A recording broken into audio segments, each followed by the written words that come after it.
All right, let's talk about Uber, the company that totally changed how we get around. They promised a revolution and they delivered one, but it came with this wild roller coaster of scandals and, for a long time, just jaw dropping financial losses. So, how on earth did one simple idea become one of the most disruptive and, yeah, controversial companies on the entire planet? It all started with a classic Silicon Valley moment. It's 2009, and the co founders Garrett Camp and Travis Kalanick get hit with this insane $800 bill for a private driver. And right there, they had the classic aha moment. There has to be a better and cheaper way to do this. And boom, just like that, from one really expensive night out, this was born. An app that started as a solution to a personal problem, but ended up launching a global phenomenon. It completely upended a multi-billion-dollar industry and, as we'll see, became one of the most valuable and talked about companies in the world. Okay, so how did this simple app turn into, well, a revolution? Let's get into the idea that really kicked everything off. So at first, Uber was, well, it was kind of fancy. It was called Uber Cab, and it was all about these sleek black luxury cars. You'd tap a button on your phone and a high-end car would show up. Super premium, super efficient. And most importantly, it proved the basic idea actually worked.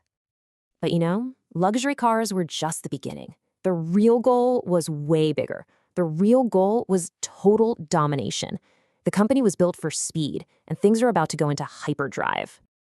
So, yeah, the black car thing was cool. It proved the concept. But to really take over the world, they had to move beyond the luxury market. The real disruption was just getting started. And here it is. This was the absolute game changer. In 2012, they launched Uber X, a much cheaper option that let pretty much anyone with a decent car become a driver. All of a sudden, Uber wasn't some exclusive service anymore. It was for everybody, and its reach just exploded. And why stop with people, right? Next up, your dinner. In 2014, they rolled out Uber Eats. They took the same network they'd built for moving people and started using it to deliver food. The ambition was becoming crystal clear. They wanted to be the delivery network for, well, for everything. I mean, just look at how fast this all happened. It's breathtaking, really. In just 3 short years, Uber went from this little niche service in San Francisco to a global platform in 65 cities, moving people and food and completely rewriting the rules of urban life. But all that speed, all that relentless growth, it came at a pretty steep price. It was fueled by a corporate culture that was all about aggressive tactics, bending the rules, and yeah, sometimes just flat out breaking them. This quote pretty much became their whole philosophy. They just launch in a new city without even talking to the local government, completely ignoring the regulations. They basically dared the authorities to try and stop them. Then they'd use their huge base of riders to fight these massive political battles to get the laws changed. And to pull this off, they had a whole playbook of, well, shady tactics. Get this, they used secret software called Grayball to hide their cars from law enforcement. They had a kill switch to wipe office computers if the police ever raided. And when 57 million users had their data stolen, they quietly paid off the hackers $100,000 to delete it and say nothing. It was this win-at-all-cost culture that also, unsurprisingly, led to a deeply toxic workplace. And if you want to understand the mindset at the very top, look no further than this. This quote was leaked from the CEO, Travis Kalanick. He was reportedly warned about sending drivers into a violent protest in France. His response? I think it's worth it. Violence guarantees success. Just a shocking, ruthless worldview. Okay, so as you can imagine, this just couldn't last. The scandals kept piling up, one after another. That growth at all costs culture had become a huge liability. And finally, under massive pressure from investors, something had to give. So in 2017, Kalanick was out, forced out. And in comes Dara Khosrowshahi, the former CEO of Expedia.